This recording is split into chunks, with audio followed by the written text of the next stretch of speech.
Hey students, great to be with you again. We are going to finish the Cornell Note questions by going over question number 22. And basically it says, describe the hormonal importance of the placenta during pregnancy in detail. So kind of leading up to that, we're looking here at the reproductive system related hormones. So we've got our estrogen group, our progesterones, and so these are going to be the ones created by and secreted by the ovaries. Okay, and we won't go into a lot of details about them. You have this information already, but I do want to point out here that progesterone, we're going to see this mentioned in a moment along with the estrogen, but looking here, as far as it helping in the implantation of the embryo in the uterus, preparing the breasts for the breastfeeding that's coming after the birth. And so these work together in terms of a baby being developed and born and cared for.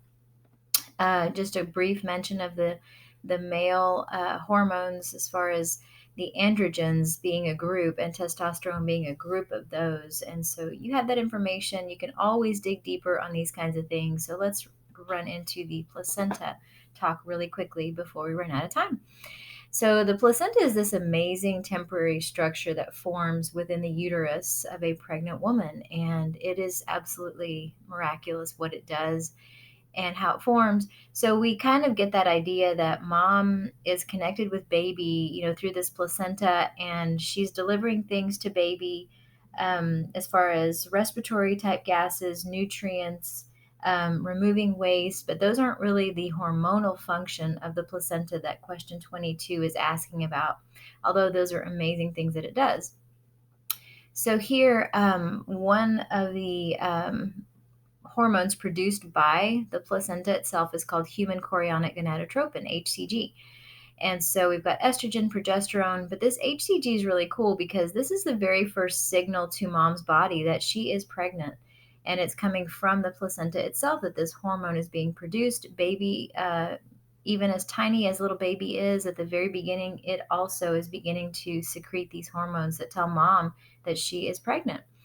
And so that's really awesome. And if you've ever heard of a pregnancy test, which I'm sure you have, this hormone is tested in a pregnancy test. Other hormones, the progesterone, the estrogen. So let's talk quickly about the progesterone. This is what is going to maintain the pregnancy by supporting the lining of the uterus so that mom doesn't shed that lining, which would mean losing the pregnancy.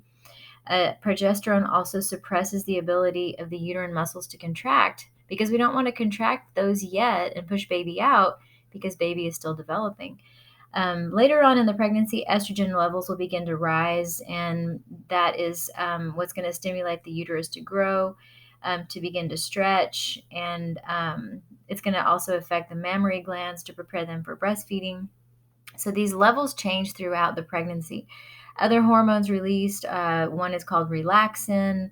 That's going to actually come and relax the cervix and the pelvic ligaments as mom is getting ready to deliver baby.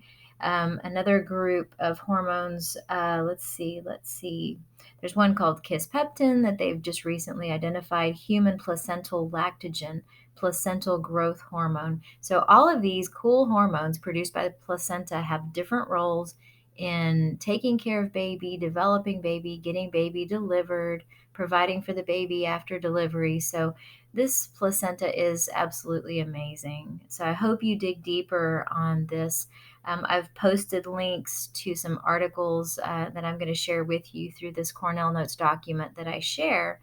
Now that we've gone through all the questions, I'll be posting that pretty quickly here so you guys can print those out and have them as a study tool. All right, hope this helps.